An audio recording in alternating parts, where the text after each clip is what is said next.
You can do anything. Tonight I'm not an agent, so I don't carry business cards.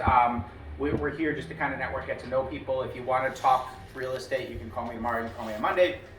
But tonight I'm just interacting as an investor. It allows me to be more candid and not worry about some of the stuff that we have to worry about as agents. These are our companies. So we have Candor Realty, which helps people buy, sell, and invest.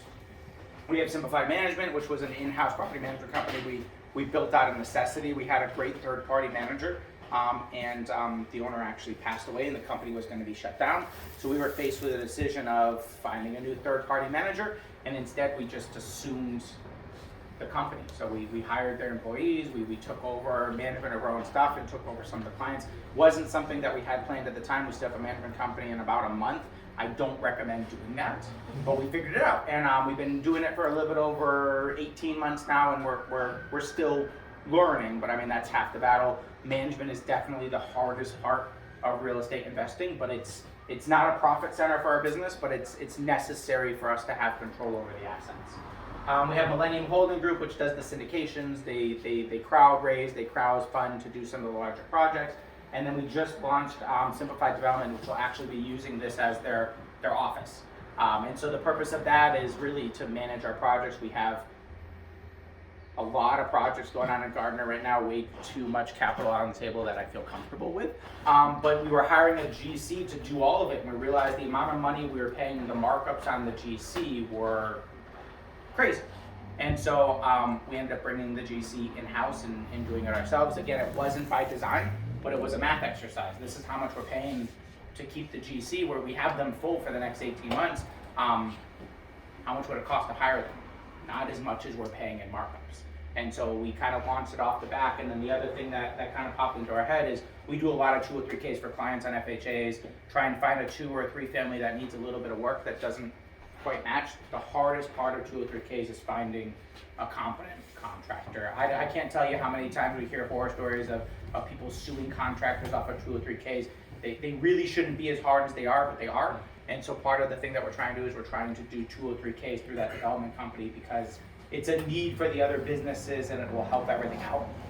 A lot of times we try to fill the gaps in the marketplace that we see, and the construction thing was to help us. The 2 or 3Ks are to help the real estate arm because we have a very difficult time finding the right contractors. Has anybody done a 2 or 3K? Yeah? How is it? In the middle of it, it's going well right now. You're in the, okay. So how long did it take you to find a contractor? A week. That's not bad. That wasn't bad. That's not bad. All right. So use Ryan's contractor.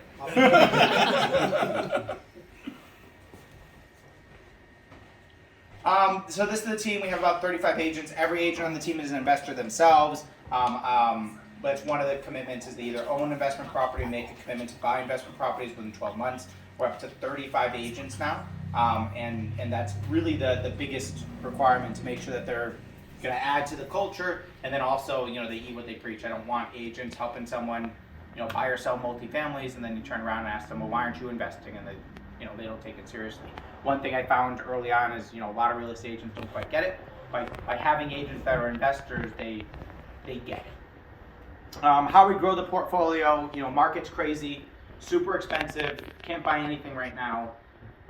Nothing good on MLS, no off-market deals, doesn't exist, right? But we've been growing the portfolio, and the way we've been doing it is just by taking action. The opposite of success is inaction, and so we just always are taking action. Very rarely will I walk a property without submitting an offer. There's no such thing as a bad property. There's a lot of properties with bad prices. We pride ourselves on being very creative. We have an offer on the table right now. We're going back and forth with the seller. We disagree about the value of the ability to build more units on the land, and so we're putting together an option which would satisfy both of us. Where if we build it, he gets his price. If we don't build it, we get our price. We kind of pride ourselves on thinking outside the box and saying, all right, what's the problem? And let's try to solve the problem in a way that neither party gets too screwed. If everyone's a little bit upset, it's probably a fair deal, and that tends to be where we try to strike a balance. I'm not looking to rip anybody off, but I'm also not looking to overpay. And I only say this, nothing personal, just our offer. You know, if you have a higher offer, take it. But or call us in 5 weeks. I'm not going to change the offer. It's not like I'm going to do one of those things where if it, you know, every day you don't do it, it goes down by $5,000. Like it's just, this is where we are. Call us if you want to do something, and it works out really well. When real estate's done correctly, very low risk, you know, very big potential reward. We put in a lot of offers. We put in a lot of contingencies in our offers to make sure that everybody's covered. We have a pipeline that's always growing, right? So we have 205 units pending right now, spread across a number of different areas that we're investing in. But we missed out on over 400 units in the last 90 days.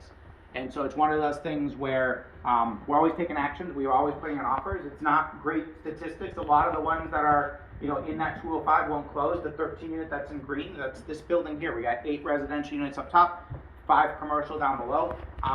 The closing was delayed 45 days because we weren't able to get a smoke cert. The sprinkler failed. There was some problems with the fire panel. Like there was a lot of problems here that a lot of people might have walked away from. We helped the seller fix them and were able to get to a successful closing. Didn't really impact us at all other than we had to wait, you know, 45 days longer. Everyone else was sweating out the rate environment, but we have a really good relationship with our lender. It was a commercial loan, and so it really didn't impact us, and we worked with them to solve the problem so we could buy the building. And same thing with some of the other ones. There'll be problems, there'll be issues, you know, some things won't close, but we always make a reason to try to figure it out. Many of these won't close, but some of them will. And so the numbers will change next month. This will change. There'll be more that we missed. There'll be more that we have pending, but we're always taking action, and then we start due diligence, and we're not afraid to walk away if the property turns out to be something we didn't know it was. Does anybody have any questions before I get into why Gardner? So I was going to spend a little bit of time talking about why we're here in Gardner and what the heck we're doing here. But before I get started, does anybody have any questions for me or about what we're doing outside of Gardner? And I can make a nice, long, awkward pause while I drink a beer. What are your preferred lenders you like to work with? You said you had a good relationship with your lender. Yes, so we have a good relationship with Jon Dark and Lowell. They've been great to us. They hold a lot of our commercial loans, and then we have a great relationship with CBRE, who does a lot of our big stuff. And we treat the lenders as if they're like partners. So normally what I'll do is I'll send them all the pro formas, I'll send them all the information, I'll kind of pitch them as if they're a partner on the deal, and then that gets a lot of traction. The first time I met Jon Dark, you know, went with all the pro formas, sat down in their office, did all of that, and just kind of said, this is why you should partner with us, and it tends to go over well with the commercial department. And today I was actually doing a tour with a lender out of Clinton Savings Bank, who's looking at potentially picking up some of our properties on a refinance. And again, met him for lunch, walked around the buildings, didn't treat him as the bank, but treated him as, you know, this is why you should partner with us on the deal. And it goes very well with the commercial world. You don't want to do that if you're gonna, you know, buy a single family or, you know, or do residential, because like the broker's just about closing transactions. On the commercial side, it's 100% at underwriting discretion. You want to treat them as if they're part of the team, because they are. And they'll pick up your phone, they'll pick up your call when you call if you treat them seriously, and they'll treat you seriously if you give them what they need. We've done some stuff with Workers Credit Union, we've done some stuff with Rockland Trust, but we always end up going back to Jon Dark and CBRE because they treat us well. But a CBRE lender, they just a broker that's kind of shopping it around for you?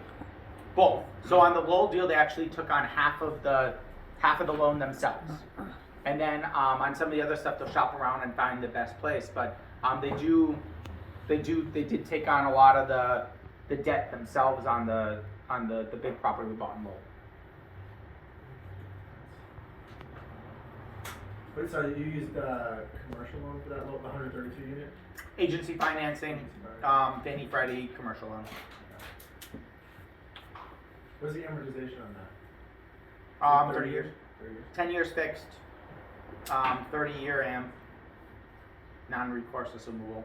I mean, they're great loans if you can get them, but the amount of paperwork we had to go through For the non-recourse, did they check to see if the net worth of all the partners met the? Yeah. So what did you guys have to do for that? Did you have a guarantor signer or something? So that was a surprise. So we bought a 132 unit building in Lowell last year. We knew the amount of money we had to raise. We thought we knew what the restrictions were. Probably about 60 days into the deal, we found out that we as a management team needed to have a net worth that exceeded the loan amount. We were borrowing $15 million. We didn't have a net worth that exceeded $15 million. Luckily, there was someone within our network who was already kind of embedded in the deal, who was contributing funds as a limited partner. We were able to get them to put up their personal financial statements to help close the gap. And again, we spent a lot of time in financing. I have a finance background. I spent 10 years in corporate finance for large companies. I always kind of push the envelope and ask the hard questions. We found that if you need to sign as a guarantor on the loan, you have to meet two requirements. You either have to be a manager or you have to own 20% of the property. This guy didn't want to sign any of the paperwork, but was willing to let us use the net worth to satisfy that requirement. So he owns 19.5% and doesn't have any say in the management of the property. And so we were able to get him to sponsor the project from a net worth perspective, but not have to sign any of the loan docs. So how did that satisfy the requirement? Because it did. He was controlling. He had a high enough net worth, was willing to contribute his net worth to that portion of the satisfaction, but didn't sign the loan docs. I thought you said he had to be 20% or a manager. And he didn't have either. So he was able to sponsor us from a net worth perspective, but didn't have to sign the loan docs. So what's the bank's recourse? So first, I guess it's not recourse. It's not a recourse. It's an experience thing. They want to see somebody. It goes back to underwriting discretion. So that's one of the check marks under the underwriting discretion, but it's not a requirement of the loan. So we needed to satisfy the underwriter, but it wasn't actually necessarily part of the go, don't go decision. Gotcha. And was the 19.5%, why was that established? Is that just to make it worth his while? Well, because he was already in for a big chunk of change. We had to finagle the numbers to get it there. Thanks.